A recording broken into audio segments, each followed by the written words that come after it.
Ladies and gentlemen, boys and girls, thank you for joining us this evening and a warm welcome to the first episode of the second season of the Youth Lounge, hosted by DPS Bangalore East. Welcome to the talk show where excellence meets inspiration, forging a dynamic blend of ideas and skills. This episode is extremely special as it is a part of our celebrations for Maths Week. We are your hosts Arjun and Tanisha. This talk show is on air for students all across the globe to see live on YouTube. With this, we strive to impart the invaluable wisdom that our alumni present here today will share with us. On this episode, we welcome the alumni of our very own school who have achieved success by maneuvering hardships and tackling problems head on, as most of us here will have to experience in the near future. We hope that this episode helps you step into their shoes and feel more confident as you navigate through the challenges of adulthood. Now, we would like to begin with a small introduction of our guests. Today, we have with us our first guest, Mr. Aditya Maheshwari from the 2019-20 batch DPS Bangalore East, who graduated from the University of Massachusetts Amherst with a Bachelor of Science in Computer Science and Mathematics, and with a minor in Business. He also held a rank of 2,533 in the JE Advance. His work experience is remarkably striking, showcasing a diverse and extensive background that highlights his exceptional skills, dedication, and achievements. He has worked as an intern at Arivia, Test AIing, and PayPal.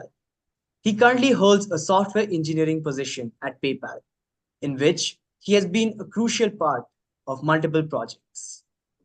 His passion for constant improvement is evident in his proficiency with a wide array of technical languages, including Java, Oracle, Python, C++, to name a few. Truly an inspiration for us all. Thank you so much for joining us. Thank you so much. Let us now welcome our second guest, Mr. Agam Goyal, from the batch of 2019-20 from Delhi Public School, Bangalore East. He has earned a bachelor's in science with honors from the prestigious University of Wisconsin-Madison, and further pursued his flair for computer science and machine learning from the University of Illinois, where he obtained a PhD in computer science. With numerous publications, noteworthy accolades, and fascinating extracurriculars, Mr. Agam Goyal currently serves as a software developer intern in Amazon, where he plays a valuable role in the extraction of semantic information. Striking a balance between his academics and internship work, Agam is a keen participant in clubs and competitions. During his time at the University of Wisconsin Madison, he led an AI club and chaired as the vice president of the Google Developer Club. Moreover, he has also won countless international tech championships hosted by revered institutes of India. Truly a remarkable profile. Thank you so much for joining us and a warm welcome to the both of you. Yeah, thank you so much. Yeah, it's our pleasure to be here. Now, we would like to move on and ask a few questions to our dear alumni to gain valuable insights on their school life, mentality, and experience with striking a healthy work life balance. So, my first question for Mr. Aditya is: how did the math that you studied in school help you achieve your goals and influence your career path? Well, thank you so much for having me here, and obviously, thank you for the question. So yeah, I guess how does math really help in most good chunk of my college and my career is it does affect a lot. I mean, it's not there is implicit and explicit ways it has helped me during my short, so long, and great career so far. But yeah, it's just that math gives you a great skill of problem solving and analytical thinking, which I think so just sets you apart. If you have these skills, you can work in any project, and especially with computer science in mind, you're always given some sort of some sort of problem which you have an angle which would require some level of math. Now, the complexity of math required would obviously vary. Sometimes you would just need the bare minimum, but sometimes you would need like integral amount of like a great amount of math, whether it's statistics, whether it's calculus. So to summarize, you do need it to a certain extent. Now, sometimes it's just the bare minimum to have a great grasp at problem solving or analytical thinking. But sometimes it's even more technical, where you need to have that specific domain knowledge. And personally, I have used math as my secondary major, which was statistical and data science. So I've used it a good chunk of my 3 years in college, and even at work, whenever I'm facing any sort of problem which requires a little amount of statistics, I for sure enjoy the fact that I have that tool in my utility belt, at least, to quickly go to the problem and then try to find a optimum solution. I think so. In general, math is a very great tool. It's a very great skill, which you use it throughout college, work, and even research, as a matter of fact. That was extremely helpful. Thank you. My first question for Mr. Agam is, how does math enhance decision making abilities, and what is its significance both in school and beyond? Yeah, so maybe I should start by saying that the ability to make better decisions comes eventually by making a lot of mistakes and then not so good decisions, realizing that they were not so good and trying to figure out ways to improve. But I think what math does help in is to cultivate a data-driven mindset, which is what I like to call it. And how that helps is that you may not make the best decisions always, but being able to identify why it wasn't the best decision and quantifying it clearly, that okay, this is what I wanted to achieve with this decision, but I fell short here, and you know being able to actually gauge that gap in a more quantitative manner rather than a qualitative manner is what I think math sort of inculcates into you. So like if you did not achieve something that you wanted with the decision, then try to think like, okay, this is what I wanted to achieve and this is what I ended up getting, and then trying to see why that gap existed and how you can slowly but surely reduce that gap eventually. So yeah, if you're being real while making real life decisions, you probably wouldn't explicitly use math, but yeah, implicitly having this data driven mindset, it can help you to again, like I said, gauge the difference in the outcome and your expectations.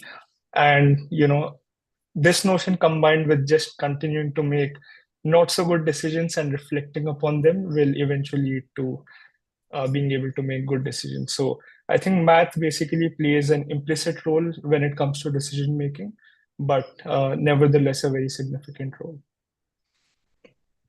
That was truly enlightening. Thank you so much.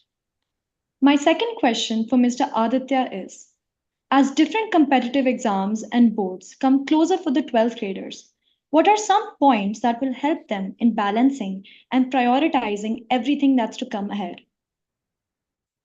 Absolutely. Again, it's really important that board exams come around, and even other exams which you need to give priority to, which is whether it's your engineering test or it's your medical test, entrance test, whatever it might be. And I feel like it just boils down to a very important skill, which is just time management. To be very honest, this is a skill which takes a lot of time to master also. So I would never take it harsh on myself or anybody. So just to take a harsh just because it takes time. But all you need to figure out is deadlines. You have to set some good hard deadlines. Try to break your problem into smaller pieces which you can tackle easily, and then as the exam comes, try to realize that it's just an exam. You've put in the efforts. That's what all it matters. And especially with board exams in mind, I feel like just practice and time management. And the more type of patterns or questions you anticipate, more type of questions you see, the like you approach well in advance, no matter how often do you fail, it would be at least set you up for the real exam and the real deal. And I think so that will get you the best score in general.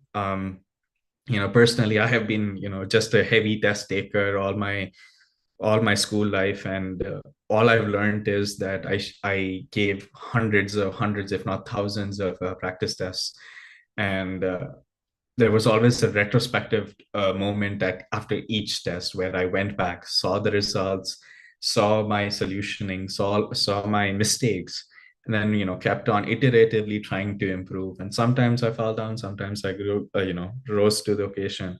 But I think so. All in all, it's just setting hard deadlines, setting the goal, and then just along with a good plan and good preparation, you're all set up for a great time. And yeah, I just feel like this is something you shouldn't be that overly worried about. You should just be cautious, and you should be very strategic about it. And other than that, I think so the support system you guys have these days, whether it's friends, family, or teachers, I think so you have everything with you within an arm's reach. All you need to do is ask. And I think so just knowing whom to ask, when to ask, is a great a great skill, great ability. And be I've always preferred to ask somebody when I'm help instead of struggling alone. That was incredibly helpful. Thank you so much for the valuable input. My second question to Mr. Agam is, according to you, what are some important things students should know or expect before spending years of their lives towards research or academy? Yeah, I think, yeah, thanks for this question. I think it's a very important question because nowadays a lot of people want to get into research, and I think it helps to know some of the peculiarities of this domain, and which could probably help people make a better decision of whether they want to pursue this path or not. But yeah, I'll try to break it down into three aspects. The first is ambiguity. So to give you like a concrete example, if you are an entry level software developer at a company versus an early career researcher, the kind of projects you would be tackling are very different. In a software job, you have a well defined project and a semi-clear path forward, and also most of the tools that you would be needing to solve that problem usually exist out there. Whereas in research, you first need to come up with the problem statement, like trying to understand what is really worth putting out there. Secondly, there is no clear path forward because you're almost doing it for the first time, right? Like no one has done it before you. And also, oftentimes, you need to develop the tools that are required to solve that problem on your own as well, right? So that's one thing, that you're mostly dealing with ambiguous stuff in research, which some people may not like, right? You want to have some clear notion of what exactly you're working towards. The second thing would be time commitment and also like finances. So let's say if you want to join the industry, then most probably what is required is like you have a bachelor's degree, which you can complete in like 3 or 4 years, and then you can get a very good high-paying job where you can create some impact. But on the other hand, for like research, more often than not, you'll have to do a bachelor's and then a master's and then a PhD, and nowadays sometimes even a postdoctorate. So this stretches out to like say anywhere between 9 and 12 years or something. So, and your salary or like the stipend would be like, let's say, one-fourth of what you would get in the industry, right? So you're sacrificing on your time and also being able to earn early. So that's one key thing to factor in while making the decision.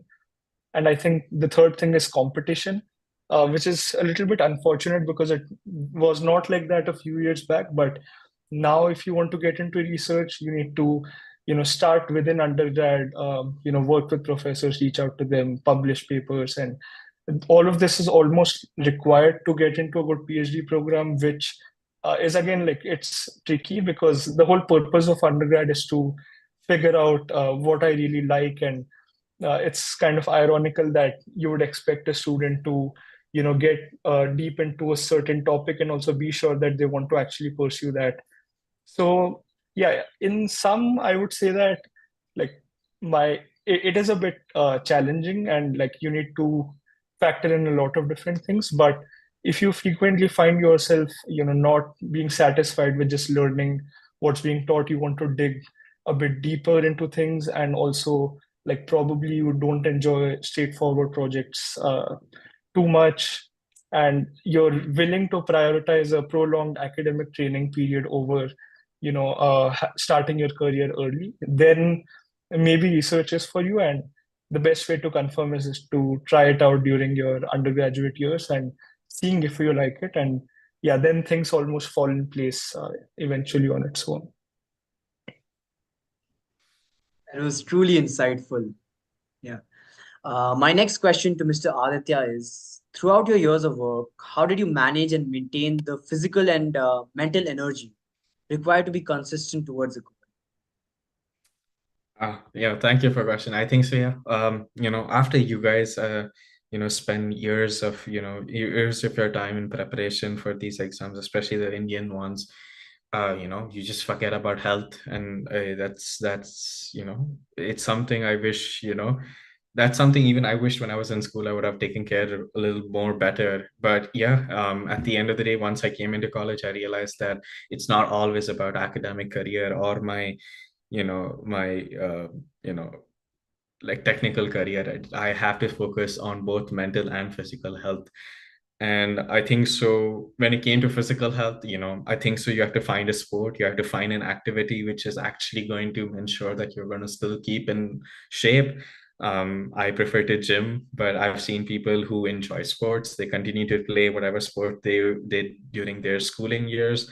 Or else, just find another activity which is physically exhausting but rewarding. And I feel like just keeping that a part of your routine, even though it might be very difficult in the first 90 or 75 days, but I feel like once you push through that, it becomes a part of your habit. And the sense of reward which comes after any physical exercise is something you can't really compare. And you have to allocate time to it, but just again schedule it well and you will see the results, whether it's just the physical health but also the mental health. Now moving on to mental health, I just feel like burning out is so common these days and it's sometimes overlooked.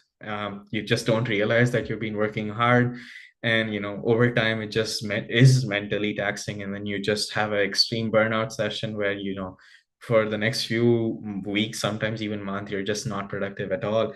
And the only way to remediate that would just to space it out. It's not a short sprint, it's a long run, it's a very long run. And I feel like this sometimes it's better to take a step back, slow down, talk with people who are wise, who are old, who have taken, who have lived a long life, and learn from them that when to pace up, when to pace down. And in general, that's what I've done personally. I have taken a lot of learnings from my father, and couple of his friends whom have always ensured that that there's a goal and there's a timeline, but you need to learn how to pace up for it and pace down for it. Yeah, so I think so, yeah, just keeping tabs with mental health, physical health is so important. And there are solutions for it. Just you just have to prioritize them as well as along with your academic or your just career wise, like in general, like job, career, everything. You just need to keep ensuring that you have a fixed routine, and then you'll enjoy you'll reap the benefits at least. And yeah, I mean, personally, I enjoy gymming a lot, so yeah, that's how I keep a physical tab on myself. Thank you for that answer. Your perspective is truly eye-opening. Next, I would like to ask Mr. Agam.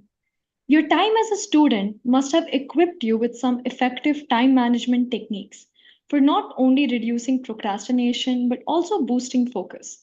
Would you like to share some tips and tricks to stay organized and on top of your tasks? Yeah, sure. So I guess like I should start by saying that I am not the most efficient with time management, honestly.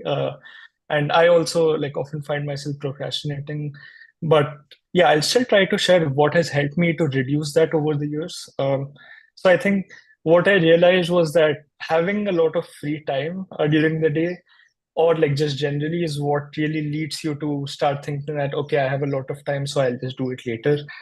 So what I started doing is that, typically a few times every year, like maybe at the start of the semester, or at some midpoint, and also at the start of summer or winter break, I try to write down what are the different things I'm trying to tackle in the next coming months. And, like actually writing down, okay, these are my academic commitments, these are, let's say, my research commitments. But once all of that work stuff is done, then try to see what are the things that you really want to do apart from that, and try to again dedicate some time for it. So like Aditya said, if you're into gymming, then like specifically put in some time for gym every day, and like try to follow it, right? And also, let's say, okay, you want to watch some YouTube video or listen to some podcast, then you can again set some time apart for that.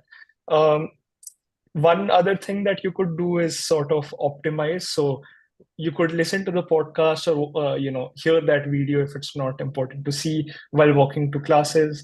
Or like one other thing I've seen people do is that if you want to watch some TV shows, you could do that while on the treadmill. So yeah, there are always ways to optimize your time, and then try to fit in more and more things. So yeah, again, it's a fine line between trying to fit in more things to be time efficient and like burning out. So that's another consideration. But yeah, overall, I think it's honestly fine to waste some time, and as long as you're not like still having fun in that time. And I think that you will end up wasting time no matter how hard you try, at least in the initial stages of your life, I guess. And I think that the respect for time comes only eventually once you have wasted enough time. So yeah, there's no need to overthink it too much. Just try to, you know, waste as less time as you can, and try to fill in the time that you actually have with more number of things that you can keep yourself busy with, so that there is really no room for procrastination. That's how I like to, tackle it. Thank you so much. I will definitely try to incorporate some of those tips and tricks in my own life. And I sure hope they're helpful to the other students present here too. My next question for Mr. Aditya is: how has your experience studying both computer science and mathematics enhanced your problem solving skills and analytical thinking in the real world? Yeah, thank you for the question. So, how has math and computer science in general helped me, problem solving or analytical thinking? I think so. That's just the nature of the subject itself. It's very driven based on, seeing a problem and thinking of this all the solutions, and then trying to do a cost benefit analysis of each one of them. And I think so that's just again, going back, that's just the true nature of the subject itself. And just over the years, after again, just learning the subject, testing testing along with the subject, and then experimenting, doing projects and research, and now as a even full-time job, facing real world problems. I mean, I just feel like, you naturally are coming across a lot of problems, whether it's uh, you know whether it's even a small problem for a day to day, or whether it's a problem which needs to be spanned out and fixed over months. And this sort of I think so that's just the bit about the career and academic track you choose. And then you end up, because you're faced with so many problems, you have to solve each one of them. There's no choice around it. And now coming back to the analytical thinking, I mean, realistically, it's when you're faced with a challenge, right? You have to weigh your costs and benefits, right? You have to find what's the most optimized solution.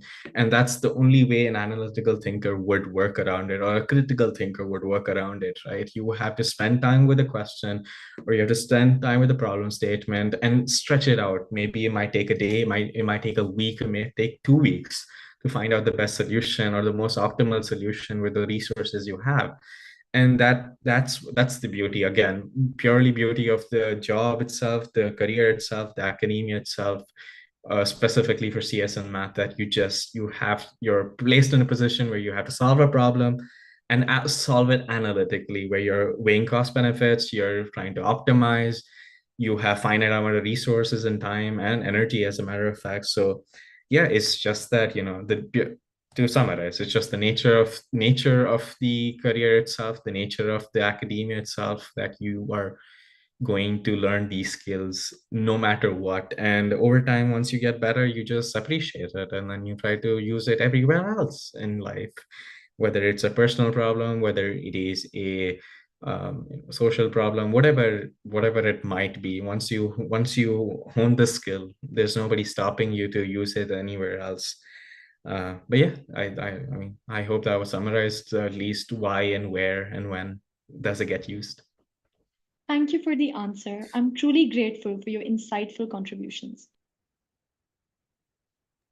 Mr. Agam, as a computer science major, how do you see the intersection of computer science and mathematics influencing technological advancements in the future? Yeah, so I think like math and or like yeah, math along with computer science have always been integral for any technological advancements, at least in the last, let's say, 50, 60 years. And I think it will continue to be that way. If you consider like very simple things like a circuit, to something as complex as like the very capable large language models like GPT-4 or something. All of them are based on some domain of math. It could be as simple as some Boolean logic, ranging from that all the way up to like some probability related stuff, or statistical inference and so on. And the way I like to think of it is that computer science is basically nothing but an abstraction over math. So you don't really have to deal with the dirty stuff, but you're working with like some code or some other, let's say, a lower level language, depending on what your use case is. But yeah, so you're not going to knowingly be using math in the upcoming technological advancements, I think, unless you really choose to. But yeah, I mean, even if you're asking ChatGPT to write an essay for you, you're unknowingly causing a lot of like matrix multiplications behind the scenes. So I think, yeah, like math is going to be very important in tandem with CS for technological advancements in the future, like it was in the past. But yeah, does that mean that if you don't like math, it's not for you? That's not true. I think, like from what I've seen, and also some of my research actually draws heavily from some cognitive sciences or neurosciences, and I've also seen physics and others, even social sciences. All of these things nowadays work very well with computer science because with math you can make these systems smarter, but at the same time, to make them more human like, you really need to draw inspiration from how humans think and work, right? So yeah, there are a lot of other fields, and I think that while math is going to be a very integral part of this process, even if you like some other subjects, just choose it. And yeah, nowadays you can always find ways to intertwine any subject with computer science. So yeah, I think that's it. Thank you for your answer. Your input is truly invaluable. As students who currently study mathematics, there is always some fear lingering around solving maths problems, thus creating a phobia. Could the both of you share with us some strategies that you use to overcome this fear?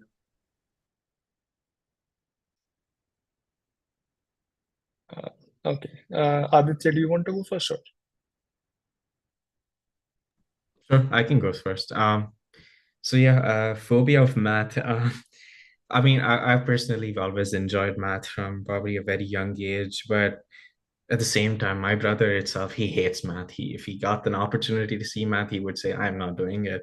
So I've always seen that duality nature, even in my house itself. Somebody appreciating math as a language, and then somebody who doesn't like that language at all.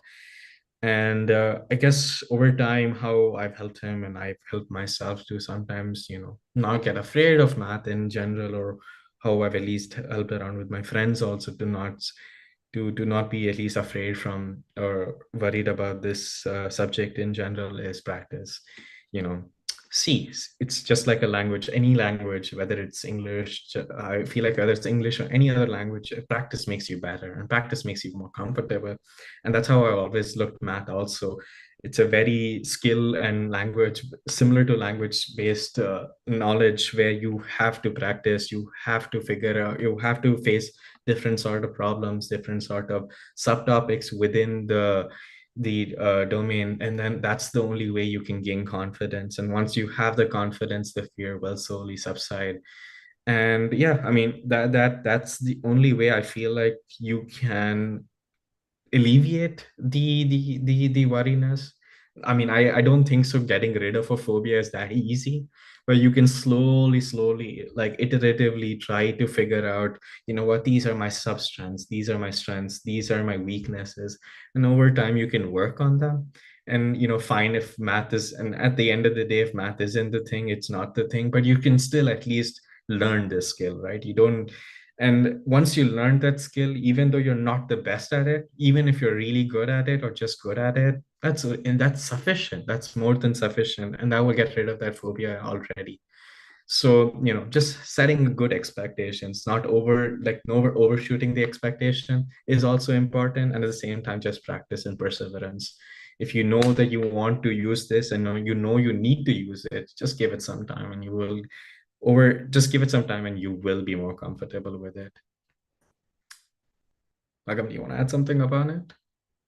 Yeah, sure. Yeah, I think you already covered most of it, but like maybe I can add something from an exam perspective. So again, like the very simple answer for any phobia, really, like not just math, but any subject, is to practice a lot. Because like if you're scared of math, you could either face your fears directly in the exam, or you could face it multiple times before reaching the exam hall, right? And surprisingly, I've seen that most people who are scared of math choose the first option, even though it's much easier to, practice beforehand. And because how that will help is that if you're practicing before the exam or before anything really, then that would basically make you face your fears multiple times. It may not be that scary anymore. And yeah, when you actually reach the exam hall, you won't feel the nerves that most people do. So yeah, I think that's pretty much all I want to add. But again, like I just want to say that, like Aditya also said, if math is not for you, it's okay. Like there are a lot of different things, and I think it's more important to choose what you like and try to do the best in that. But yeah, I completely agree that, like for example, till 10th grade you have to do math anyway, right? So yeah, you can try and make your journey much easier, and if you like try and understand it better, it will definitely help you in the long run with like different things that we have discussed in this session, like decision making or even time management to some extent. So yeah. A subtle thing to add to that, I mean, again, beautifully knit by Agam, is just that, you know, if all said and done, you know, just reach out to people, reach out to your teachers, reach out to your parents, reach out to seniors, reach out to your friends who are doing better at this subject. They might have a different outlook towards that specific problem, that specific subtopic or chapter, or that subject entirely. Because sometimes, you know, I kid you not, I think so this like few months ago where I had a like specific question within a specific machine learning model. And I, for some reason, just said, hey, we were talking over this, you know, some time ago over dinner, like, do you have any opinions on how I could tackle this problem, right? And just talking it through sometimes make it easier, right? You become more confident. And I personally, I mean, Deepti ma'am was our math teacher, and you know, she was always an approachable person. I feel like teachers are a great resource, you know. Just approach them, say you have a fear, say that you want to alleviate it, and then ask them whatever resource, whatever questions, problem sets, whatever they have in their tool belt, they can hand it to you or teach you. And that, I think so, would also make a world of a difference too. Thank you both for those answers. That was extremely helpful. I'm sure the students will be benefited by your valuable inputs, and I too will be applying it. Yeah, I That can add like one small thing. It's not directly related to math, but I think it's actually one of the key things that I can pass along from my learnings. It's really that try to find a good set of friends. And yeah, what I mean by that is usually all friends you make are great, and That's not the issue. The thing is, if you try and find people, try to surround yourself with people who sort of are motivated towards their own goal. You yourself, self-motivate yourself that way. And also, like Aditya said, you always have someone to reach out to if you need help in any way, right? And yeah, I think like going back to sixth grade, Aditya and I were in the same class back then as well. And I think we have a very good friend group overall.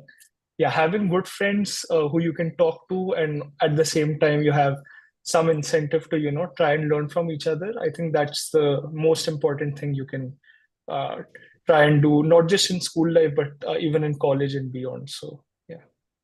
Yeah, all the teachers who are in this session today, they know the healthy competition me and Agam have had since I think so sixth grade, so a total of 7 years, or sorry, 6 years. Just seen us like childishly compete, and at the end of the day, we just I think so.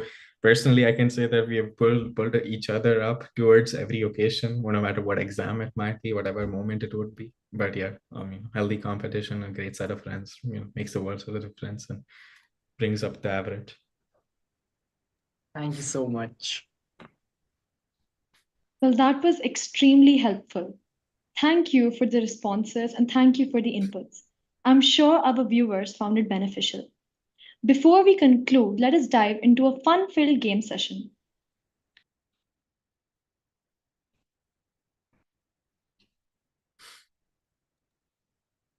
Now, let us begin with the exciting game zone. Hope you both are ready. So, the first game we actually have is a quiz. So, both of our dear alumni are open to take a shot at answering. The first question is, can you guess the block? I know it's one of the Greek letters. Now I'm just trying to remember if it's which specific one it was. I mean, this is I'm gonna just the give an main awful building, guess. right? It's So like, alpha. That's actually right. It is our alpha block. I'm pretty sure you guys must have studied in alpha as well. I've studied in each building at this point. I think so. I'm that old in that school. I spent a good chunk of my life there. So I've studied in alpha, beta, gamma, delta, and the new building also. Okay, let's move on to our next question.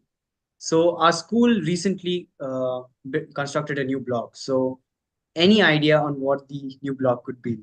If I was to give you a hint, it's obviously again a Greek letter. yeah, well, I think if the school named them alphabetically or like Greek alphabetically, then it would probably be Zeta. But I'm guessing it is Epsilon actually. I don't know.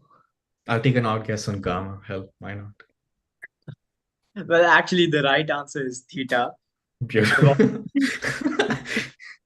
They've already gone past zeta, I believe, and sigma as well. Yes. Yeah. Now I hand it over to Tanisha to further test your knowledge. Let us now try to guess some famous personalities. Now, can you identify the self taught mathematical genius from India who made extravagant contributions in mathematical Ramanujan. analysis, number theory, infinite series, and continued fractions? Moreover, he devised his own technique for the summation of infinite divergent series, which is now known by his name.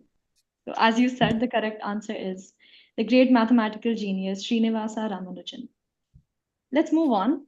This mathematical genius has made countless contributions in mathematics, which range from the binomial theorem to quadratic reciprocity. And this cemented his status as the prince of mathematics. Can you take a shot at guessing who this genius is? Euler? I'm not sure. I was gonna guess Pascal, but that's also wrong. I'm pretty sure. Well, the correct answer is Carl Friedrich Gauss. Now, let me Pascal. play a small video clip.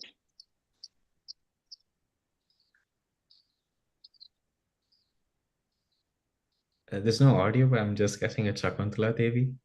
Yes, this is the Yeah. human calculator Shakuntala Devi. Now I hand it over to Arjun. Now let's try to test your knowledge with graphs. Now let's take the letter M from mathematics. So, can you identify the function that the blue line represents?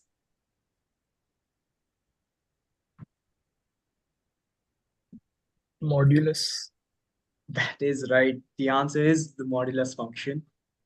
Okay, now I hand it over to Tanisha for the final game. Okay, now let's try to complete the sequence shown in the given slide.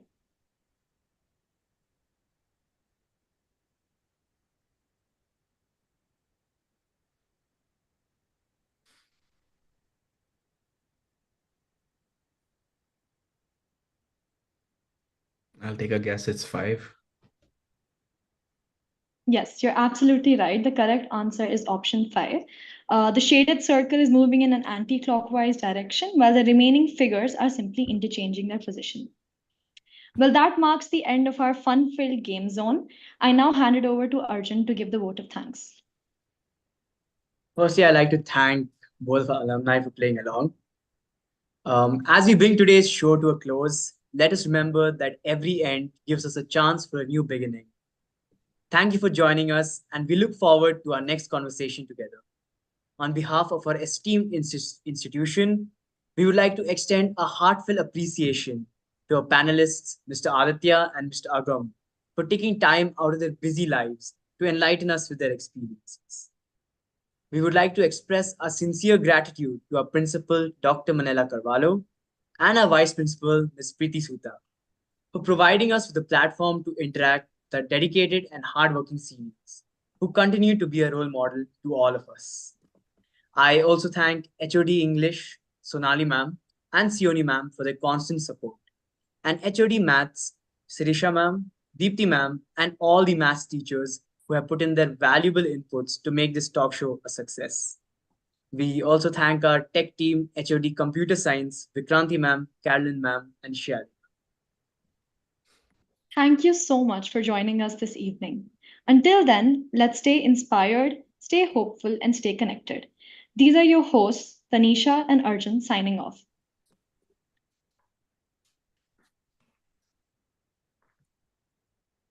I can